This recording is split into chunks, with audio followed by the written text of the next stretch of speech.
Bismillahirrahmanirrahim. Assalamualaikum warahmatullahi wabarakatuh. Selamat datang di mata kuliah jaringan komputer pertemuan keempat. Kami di sini dari kelompok 3 akan mempresentasikan tentang perangkat keras jaringan komputer. Sebelum lanjut ke pembahasan materi, izinkan kami untuk memperkenalkan diri. Nama saya Galih Muhammad Ramdan, NPM 1906049. Kemudian rekan saya Muhammad Haikal Diazki, NPM 1906057. Dan yang terakhir ada Rehan Pajar Pratama, NPM 1906086. Kita lanjut ke pembahasan materi. Dalam membangun sebuah jaringan atau sistem jaringan komputer itu, tentunya kita memerlukan yang namanya hardware atau perangkat keras. Perangkat keras ini menjadi salah satu sumber daya yang dibutuhkan untuk membangun jaringan komputer tersebut. Nah, perangkat keras yang dimaksud di sini adalah perangkat yang bisa dilihat secara fisik atau nyata. Contohnya, seperti pada gambar di sini, ada kabel, Ethernet card, hub, repeater, dan juga router. Semuanya itu kan bisa kita lihat secara nyata dan bahkan bisa kita sentuh. Kita mulai dari yang pertama di sini ada kabel. Nah, si kabel ini berfungsi untuk menghubungkan perangkat yang satu dengan perangkat yang lainnya dalam sebuah jaringan, agar perangkat satu sama lain bisa saling berkomunikasi, bertukar data, dan informasi. Kabel jaringan ada beberapa jenis. Kita mulai dari yang pertama. Ada kabel UTP.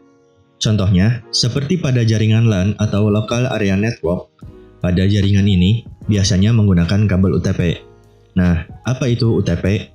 UTP merupakan singkatan dari Unsealed Twist Pair. Kabel UTP ini juga mempunyai varian lain yang disebut dengan kabel STP atau singkatan dari Sealed Twist Pair. Apa sih yang membedakan antara kabel UTP dan STP ini? Perbedaannya terletak pada lapisan atau isolator yang membungkus kabel. Jadi, kalau kabel UTP ini lapisannya lebih tipis dibandingkan dengan STP, yang memang diberikan lapisan proteksi tambahan gitu. Sedangkan di komponen di dalam kabelnya tetap sama, bahkan jumlah kabelnya persis 8 buah, baik yang UTP maupun STP. Karena lapisan proteksi ini juga, biasanya UTP lebih sering digunakan di dalam ruangan, sedangkan STP lebih banyak digunakan di luar ruangan. Oh iya, karena dilapisi proteksi tambahan, otomatis diameter dari kabel STP ini lebih besar dibandingkan dengan kabel UTP. Bisa kita lihat pada gambar di slide ini, bagaimana bagian dalam dari kabel UTP atau STP. Kabel UTP ini juga diklasifikasikan ke dalam beberapa tipe atau kategori, biasanya disingkat CAT dalam bahasa Inggris.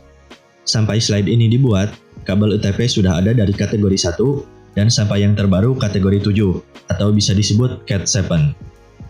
Apa saja sebenarnya yang membedakan antara kategori yang satu dengan kategori yang lain?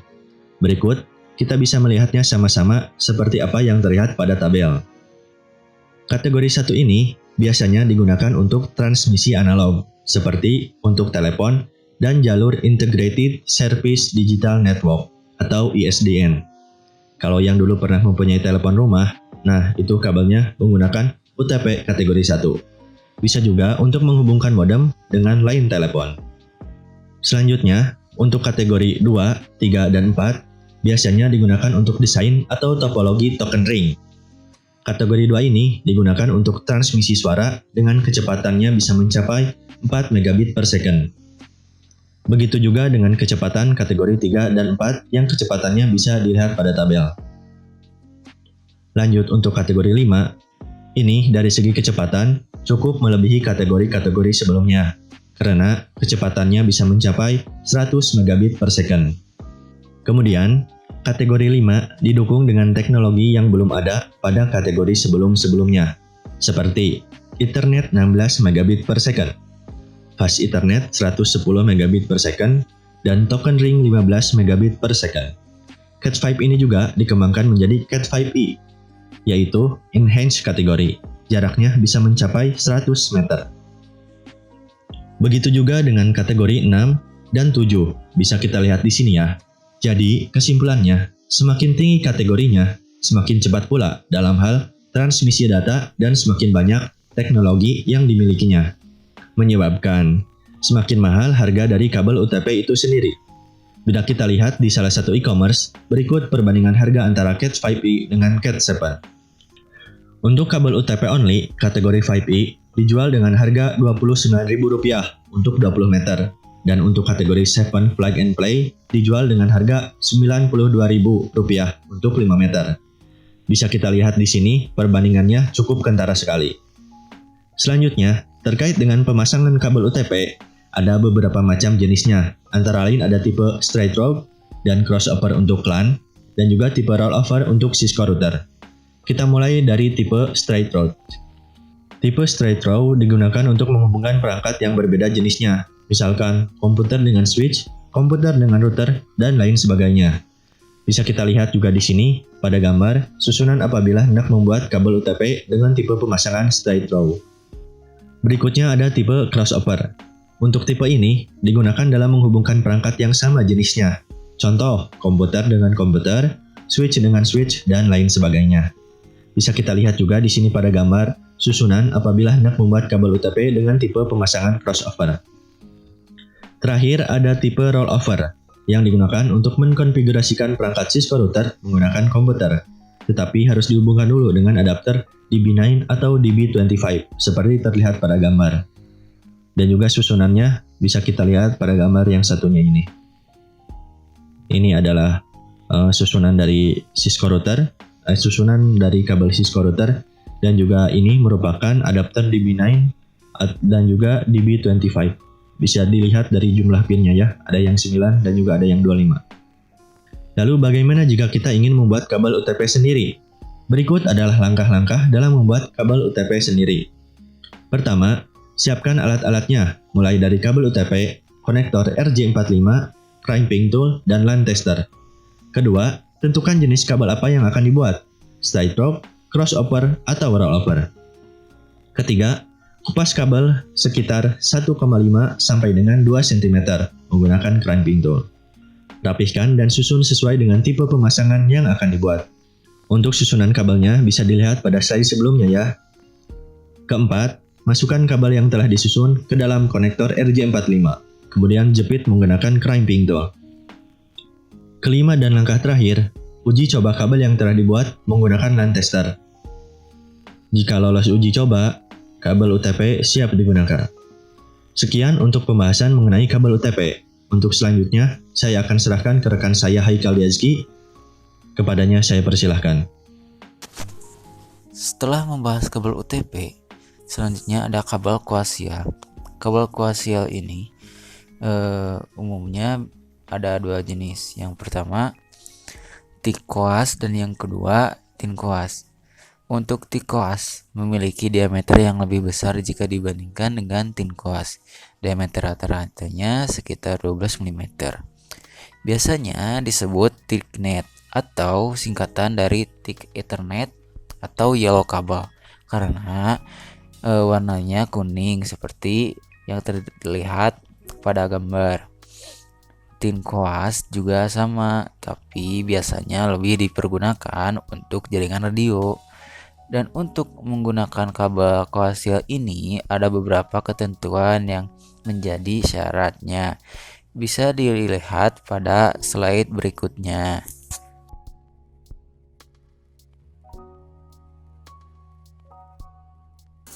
Untuk kabel yang terakhir ada fiber optik. Kalau kalian perhatikan, sebelum pandemi ini melanda, sebagian dari kalian pasti pernah melihat di pinggir jalan ada tulisan, "Maaf, perjalanan Anda terganggu, sedang ada galian fiber optik." Nah, kabel ini merupakan salah satu jenis kabel yang digunakan dalam suatu jaringan komputer. Dibandingkan dengan kabel UTP dan koaksial, fiber optik ini lebih tahan akan cuaca. Rupa kabelnya seperti pada gambar. Nah, kabel ini bisa mentransmisi dengan bitrate yang tinggi, bit errornya juga rendah dan gak sensitif terhadap radiasi elektromagnetik.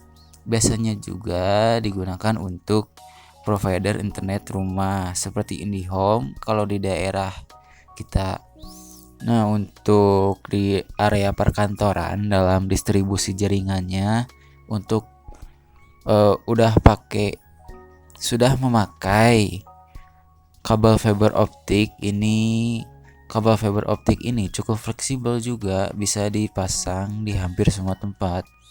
Tapi yang harus dihindari adalah bila ada sambungannya, karena butuh teknisi yang handal untuk membuat sambungan.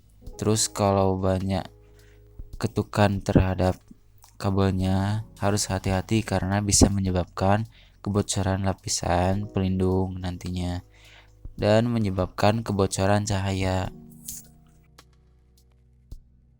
Selanjutnya ada Ethernet card atau kartu jaringan. Bisa dilihat seperti yang ada pada gambar. Namun, biasanya Ethernet card sekarang ini sudah menyatu dengan motherboard. Jadi gak dipisah, beli satuan, sudah include. Ini adalah contoh gambar Ethernet card yang sudah include dengan motherboard. Bahkan di beberapa tipe motherboard terbaru, port GB LAN-nya ada 2 seperti pada gambar. Yang satu 2,5 GB LAN dan yang satu lagi 1 GB LAN.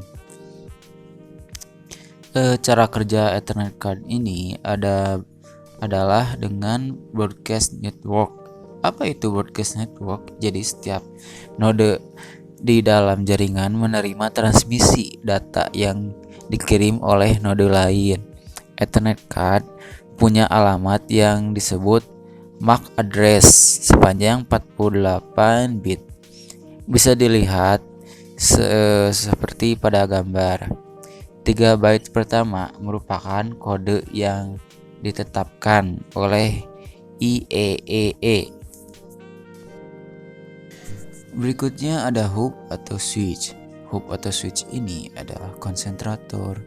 Kalau kita lihat di KBBI, artinya konsentrator ini adalah perangkat komunikasi yang mengkombinasikan sinyal dari berbagai sumber. Jadi bisa dibilang perangkat tempat berkumpulnya kabel-kabel jaringan. Apa sebenarnya yang membedakan antara switch dan hub? Jadi switch lebih baik ketimbang hub soal urusan manajemen traffic data. Kemudian juga ada tipe switch yang bisa manageable dan bisa diberi IP address. Berikut merupakan gambar dari hub dan switch. Bisa dilihat dari lubang port RJ45-nya yang beragam, mulai dari 8 hingga 24 port RJ45. Selanjutnya ada repeater. Repeater punya fungsi utama untuk memperkuat sinyal atau jaringan. Repeater menerima sinyal dari segmen kabel jaringan LAN. Lalu, sinyalnya ini dipancarkan kembali oleh repeater dengan kekuatan sinyal yang sama dengan sinyal aslinya.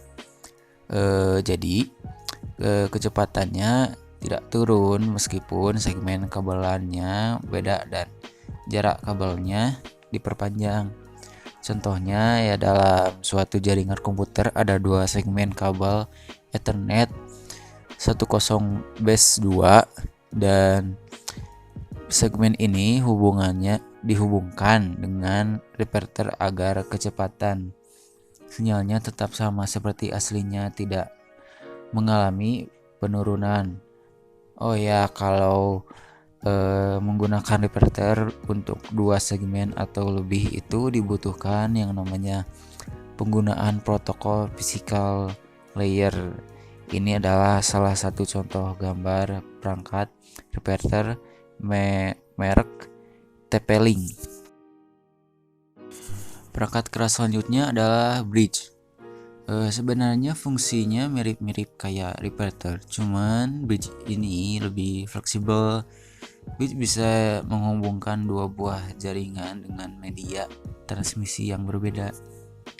Misal menggunakan Ethernet baseband atau Ethernet Broadband bridge berfungsi untuk mengatur lalu lintas alur data atau informasi yang mengalir, bisa lancar dan tidak saling bertabrakan.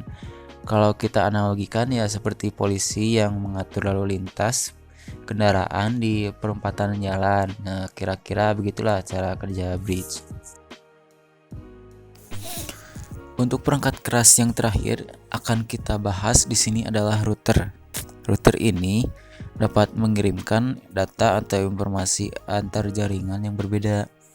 Misalnya dari jaringan lokal kita seperti LAN yang dihubungkan ke internet. Dalam mengirimkan sebuah informasi atau data, si router ini mencari jalur terbaik berdasarkan alamat tujuan dan alamat pengirim atau asal. Router bisa mengetahui alamat komputer di jaringan lokal, alamat bridge, dan juga alamat router lainnya. Router adalah salah satu perangkat keras yang paling dikenal di khalayak umum karena sebagian besar provider internet rumahan menggunakan perangkat ini dalam distribusi jaringannya. Router juga bisa melihat apakah suatu jaringan jaringan itu sibuk atau tidak. Jadi sebenarnya kalau Anda mempunyai jaringan LAN dan ingin menghubungkan dengan internet, membeli router merupakan salah satu solusi yang sangat tepat. Kenapa? Berikut beberapa alasannya. Yang pertama, dapat mengkonversikan informasi atau data dari lokal ke internet. Yang kedua, mencari jalur terbaik untuk mengirim paket data. Yang ketiga, mengatur lalu lintas sinyal dan aliran data secara efisien. Dan yang terakhir, dapat mengatur aliran data melalui media kabel fiber optik, koaksial, dan switchpair. Berikut adalah beberapa gambar dari router. Nah, bisa dilihat dari router yang mempunyai 2 antena sampai yang mempunyai 8 antena. Tentunya kegunaannya disesuaikan dengan kebutuhan. Nah, kesimpulannya, perangkat keras jaringan komputer merupakan salah satu sumber daya pembentuk sistem jaringan komputer. Tanpa adanya perangkat keras ini, tentu tidak akan bisa membuat jaringan komputer. Sesuaikanlah pemilihan perangkat yang digunakan dengan kebutuhan serta tujuan yang hendak dicapai dalam membangun sistem jaringan komputer. Perhatikan juga dengan budget yang dimiliki. Sekian presentasi yang bisa kelompok 3 sajikan dalam pertemuan kali ini. Tetap jaga kesehatan, tetap di rumah aja jika tidak mendesak untuk keluar, rajin mencuci tangan setelah berkegiatan, dan tetap mendatangkan aura positif dalam kehidupan. Kami undur diri, mohon maaf apabila ada kekurangan. Wabillahi taufiq wal hidayah. Wassalamualaikum warahmatullahi wabarakatuh.